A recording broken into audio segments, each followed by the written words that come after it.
নমস্কার বন্ধুরা, welcome to Rupa's food story চ্যানেলে আরও একটা নতুন রেসিপি দেখার জন্য সমস্ত বন্ধুদের জানাই অনেক অনেক স্বাগত। আজকে এক বাটি আটা আর টমেটো দিয়ে যে এত সুন্দর একটা পরোটা তৈরি করা যায় আজকে রেসিপিতে, সেটাই তোমাদের সাথে শেয়ার করব। সকালের ব্রেকফাস্ট হোক কিংবা রাতের ডিনার কিংবা তোমরা স্কুল কলেজে টিফিনে লাঞ্চ বক্সেও কিন্তু এই পরোটাটা করে দিতে পারো। সকালে তৈরি করলেও রাত পর্যন্ত একই রকমভাবে নরম থাকবে। আর আটা কিন্তু আমাদের স্বাস্থ্যের পক্ষে খুবই ভালো। অনেকেই আছো যে রোজ রোজ ময়দার কোনো জিনিস খেতে পছন্দ করো না, একটু হেলদি খাবার চাও, তাহলে কিন্তু ঝটপট বানিয়ে নিতে পারো আটা দিয়ে তৈরি এই হেলদি পরোটা রেসিপি। আজকে কিভাবে বানালে এরকম লেয়ার হবে ভেতরে, সমস্ত টিপস তোমাদের সাথে শেয়ার করব। তাই প্রথম থেকে শেষ পর্যন্ত পুরো ভিডিও দেখো, খুব খুব ভালো লাগবে। প্রথমে নিয়ে নিয়েছিলাম এক বাটি আটা আর নিয়ে নিয়েছি দুটো টমেটো। তার টমেটো দুটোকে আগে থেকে খুব ভালো করে ধুয়ে নিয়েছি। এবার টমেটোটাকে একটুখানি আমি কেটে নিচ্ছি। টমেটোটা কেটে নেওয়ার কারণ হলো টমেটো এখানে আমি সেদ্ধ করব। তাই সেদ্ধ করার সময় কিন্তু খোসাটা খুব সুন্দর ছেড়ে যাবে। তাই টমেটোটাকে কিন্তু আমি এখানে একটু কেটে নিলাম। এবার আমি গরম জলে বেশ 3 থেকে 4 মিনিট হাই হিটে ফুটিয়ে নেব। তাতে কিন্তু টমেটোগুলো খুব সুন্দর সেদ্ধ হয়ে যাবে। আর টমেটোর দেখো কত সুন্দর উপরে খোসাটা কিন্তু বেশ আলগা হয়ে গেছে। এবার আমি টমেটোটা একটু ঠান্ডা হলে উপরে খোসাটা ছাড়িয়ে নিচ্ছি। দুটো টমেটো কিন্তু আমি এভাবে খোসাটা ছাড়িয়ে নেব। অনেক সময় কি হয়, বাচ্চারা কিন্তু টমেটো খেতে চায় না। তাই এইভাবে যদি টমেটো পরোটা বানিয়ে দেওয়া যায় তাহলে খুব সহজেই কিন্তু খেয়ে নেবে। আর এই টমেটো পরোটা খেতে কিন্তু দারুণ টেস্টি হয় বন্ধুরা। তোমরা অবশ্যই একবার হলেও বাড়িতে বানাবে আর আমাকে কমেন্ট করে জানাবে। এবার টমেটোটাকে আমি খোসা ছাড়ানোর পর একটা ছোট মিক্সিং জারে দিয়ে দিয়েছি আর ভালো করে পেস্ট তৈরি করে নিয়েছি। এবার একটা বাটির মধ্যে আমি পেস্টটা ঢেলে নিলাম। তারপর এখানে নিয়ে নিয়েছি আমি আটা। যেহেতু আটা দিয়ে আজকে রেসিপি তৈরি করব, তার জন্য আগে নিয়ে নিলাম একটু স্বাদ অনুযায়ী লবণ। লবণটা একটু বুঝে দেবে। তারপর এখানে দিয়ে দিলাম এক বাটি আটা। আটা কিন্তু আমাদের সবসময় কিন্তু স্বাস্থ্যের জন্য খুবই উপকারী। আর দিয়ে দিলাম একটু সাদা তেল। তা এখানে আমি টমেটো পেস্টের সাথে কিন্তু আটাটাকে খুব ভালো করে মেখে নেব। প্রথমে কিন্তু কোনো রকম জলের ব্যবহার এখানে করব না।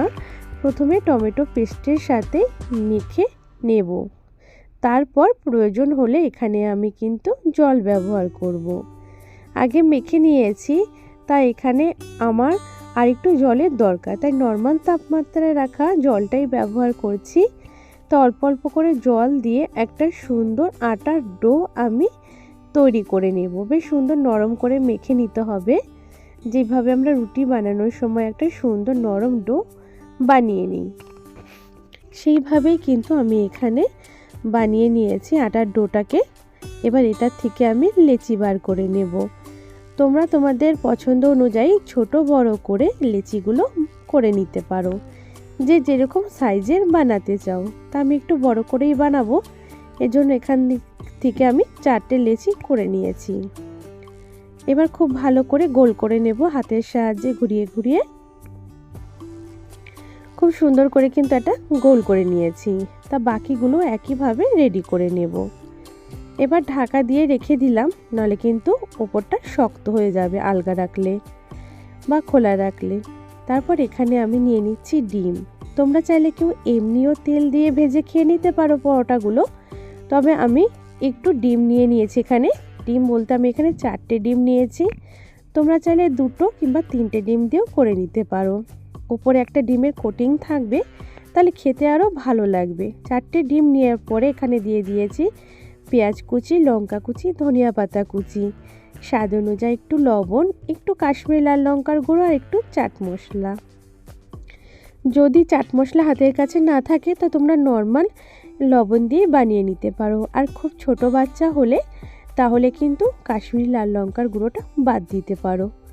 এবার সমস্ত কিছুকে খুব ভালো করে একটা হ্যান্ড উইস্কের সাহায্যে মিশিয়ে নিচ্ছি, যাতে সমস্ত কিছুটা ভালো করে ডিমের ব্যাটারের সাথে মিশে যায়। তা এইভাবে খুব ভালো করে মিশিয়ে নিতে হবে। ব্যাটারটা রেডি হয়ে গেল। এবার আমি এখানে একটা আটার ডো নিয়ে নিয়েছি। তা শুকনো আটা আমি ওপরে মাখিয়ে নিয়েছি। এবার একটা বড় রুটি তৈরি করে নেব প্রথমে। আর আজকের ভিডিওটা কে কোথা থেকে দেখছো অবশ্যই কমেন্ট করে জানিও, তাতে খুব খুশি হব এবং তোমাদের ধন্যবাদ জানাতে পারবো। আর অবশ্যই তোমরা আমাকে ভালোবেসে সাপোর্ট করো। তোমাদের ভালোবাসা নিয়ে আগামী দিনগুলোতে এগিয়ে যেতে চাই। তোমরা পাশে না থাকলে কোনো দিনই এগিয়ে যেতে পারবো না। তাই তোমাদের ভালোবাসা আমার জন্য খুবই জরুরি বা খুবই দরকার। তা অবশ্যই ভালোবেসে আমার পাশে থেকো, সাথে থেকো। দেখো একটা বড় সাইজের কিন্তু রুটি আমি তৈরি করে নিয়েছি। এবার আমাদের এই রুটির মধ্যে আমি সাদা তেল লাগিয়ে নেব। পুরো রুটিটার মধ্যেই কিন্তু আমি সাদা তেল ব্রাশ করে নেব। পুরো রুটিটা তেল ব্রাশ করা কমপ্লিট। এবার ওপর থেকে শুকনো আটা ছড়িয়ে দিচ্ছি পুরো রুটিটার উপরে। তারপর আমি যেইভাবে ভাঁজগুলো করব তোমরা শুধু একটু দেখো মন দিয়ে। একবার দেখা মাত্রই তোমরাও কিন্তু বানিয়ে ফেলতে পারবে খুব সহজে এই লেয়ার যুক্ত টমেটো পরোটাগুলো। তা দেখো এইভাবে কিভাবে ভাঁজ করছি অবশ্যই একটু মন দিয়ে দেখো। আর এইভাবে ভাঁজ করলেই কিন্তু পরোটার মধ্যে লেয়ার তৈরি হয়। আর আজকে 2 রকম করে ভাঁজ তোমাদের দেখাবো পরোটার, যেইভাবে পরোটাগুলো ভাঁজ করলে লেয়ার হয়।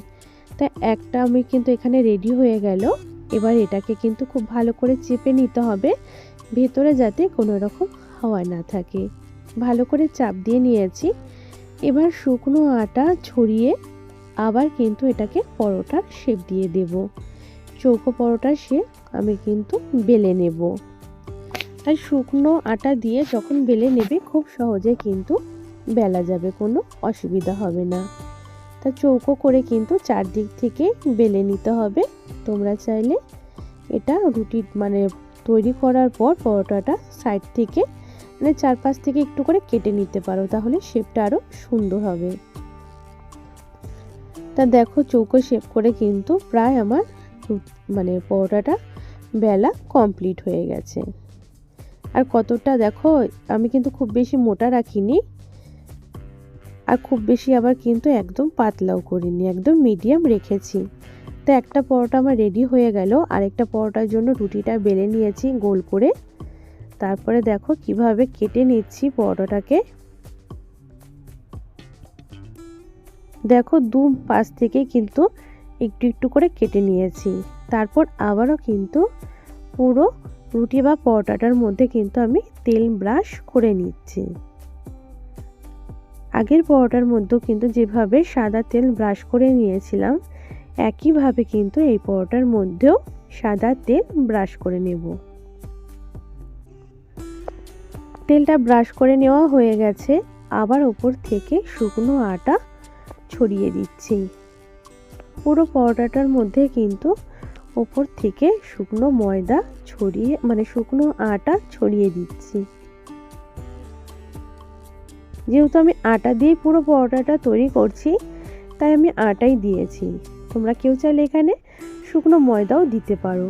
আর ভাঁজগুলো কিভাবে করছি একটু খেয়াল করো, তাহলে কিন্তু আমার সমস্ত বন্ধুরাই একবার দেখা মাত্রই বানিয়ে ফেলতে পারবে। এটা কিন্তু মানে বলে বোঝানো ঠিক যাবে না, দেখলেই কিন্তু এটা দেখা মাত্রই তোমরা বুঝে নিতে পারবে। দেখো কতগুলো ভাঁজ করা হলো পরোটাটার মধ্যে। এই ভাঁজগুলো করার ফলে কিন্তু পরোটার মধ্যে লেয়ার তৈরি হয় আর পরোটাটা খেতেও কিন্তু খুব ভালো লাগে। এবার দেখো পরোটার কিন্তু আবার চেপে চেপে সুন্দর করে ভাঁজ করে নিয়েছি। এবার শুকনো আটা দিয়ে আবার চৌকো করে কিন্তু আমি পরোটাটাকে তৈরি করে নেব। একইভাবে কিন্তু আগেরটার মতোই কিন্তু আমি বেলে বেলে এটাকে চৌকো করে নিচ্ছি। মানে চার ধার থেকে কিন্তু সমানভাবে বেলে নিতে হবে, মানে একদিক মোটা আরেকদিক সরু যেন না থাকে। চারপাশ থেকে বেলতে বেলতে দেবে সুন্দর একটা চৌকো শেপ চলে এসছে। আমি কিন্তু পরোটাগুলো কিন্তু মানে চার ধার থেকে আর কেটে নিলাম না, তোমরা চাইলে কেটে নিতে পারো। তাই এই পরোটাটাও আমার কমপ্লিট। এবার সমস্ত পরোটাগুলো কিন্তু এইভাবে আমি বেলে নিয়েছি।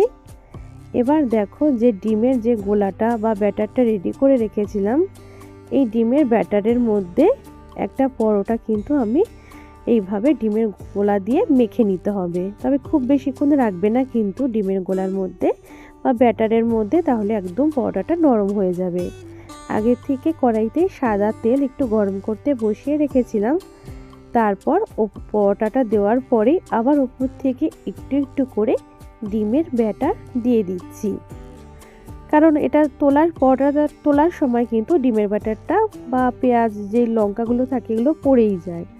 তাই আবার কিন্তু একটু একটু করে যদি দেওয়া যায় তাহলে কিন্তু বেশ সুন্দর সমস্ত পরোটাটার মধ্যে সমানভাবে লেগে থাকবে। একটা পাশ হয়ে গেলে পরোটাটা কিন্তু আমি উল্টে দেব। আর এইভাবেই কিন্তু চেপে চেপে পরোটাটাকে খুব সুন্দর করে মিডিয়াম আঁচে রেখে আমাদের ভেজে নিতে হবে। তা খুব হাই হিটে কিন্তু প্রথমে ভাজবে না, তাহলে যেহেতু উপরে ডিমের কোটিং আছে তাড়াতাড়ি ওপরটা পুড়ে যেতে পারে আর ভেতর থেকে পরোটাটা কাঁচা থেকে যাবে। তাই কিন্তু এটাকে উল্টে পাল্টে আমাদের ভেজে নিতে হবে। এইভাবে চেপে চেপে নেব, দেখবে তাহলে পরোটাগুলো খুব সুন্দর ফুলেও যাবে।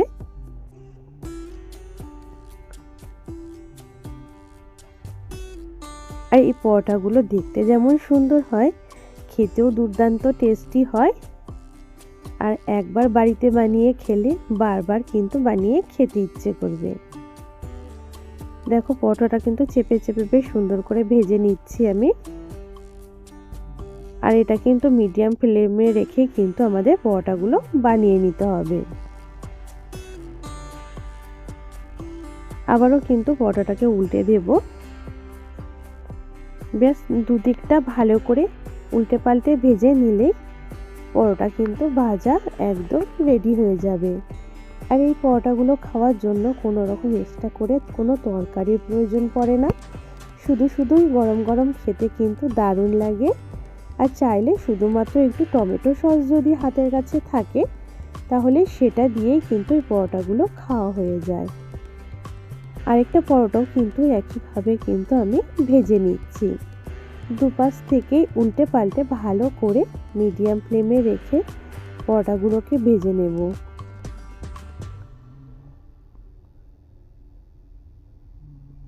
এই পরোটাটাও কিন্তু আমার ভাজা কমপ্লিট হয়ে গেছে। এবার তোমাদের চলো সমস্ত পরোটাগুলো আমি দেখাচ্ছি, আর ভেতরে অবশ্যই দেখাবো যে কতটা পরোটাগুলোর মধ্যে লেয়ার হয়েছে। আর আজকের রেসিপিটা যদি ভালো লাগে তো প্লিজ বন্ধুরা একটা লাইক অবশ্যই করে দিও, এবং এই ভিডিওটা আরও অন্যান্য বন্ধু নিজেদের ফ্যামিলি বন্ধুর মাঝে একটু শেয়ার করে দিও, সেই সমস্ত বন্ধুরাও যাতে আজকের এই দুর্দান্ত স্বাদে আটা দিয়ে তৈরি টমেটো পরোটাটা যেন অবশ্যই রেসিপিটা দেখতে পাবে। আর সেই সমস্ত বন্ধুরাও বাড়িতে বানিয়ে খেতে পারবে। বাড়ির ছোট থেকে বড় সবাইকে আনন্দ করে এটা বানিয়ে দেবে, তারাও খুব আনন্দ করে মজা করে খাবে। আর চলো তাহলে দেখিয়ে দিই ভেতরে কতটা এটা লেয়ার তৈরি হয়েছে। একটা পরোটা আমি দেখো ভাঁজ করে দেখিয়ে দিচ্ছি কতটা সফট আর নরম হয়েছে পরোটাটা। ওপর থেকে হালকা একটু মুচমুচে হলো, ভেতরটা দেখো কত সুন্দর লেয়ার হয়েছে। যেহেতু আমরা পরোটাগুলো খুব সুন্দর করে প্রথমে ভাঁজ করে নিয়েছিলাম, সেই কারণে ভেতরে কিন্তু এরকম লেয়ার তৈরি হয়েছে। আর পরোটাগুলো কিন্তু কোনো রকম কাঁচা নেই, ভেতর থেকে কিন্তু একদমই সেদ্ধ হয়ে গেছে। তা দেখো পুরো পরোটাটাতে আমি একটা পরোটা ছিঁড়ে দেখিয়ে দিলাম। তাই অবশ্যই বাড়িতে বানিয়ে খেও এবং আমাকে কমেন্ট করে জানিও যে কতটা তোমাদের কাছে ভালো লেগেছে। আবার নতুন রেসিপির সাথে দেখা হবে। বাই।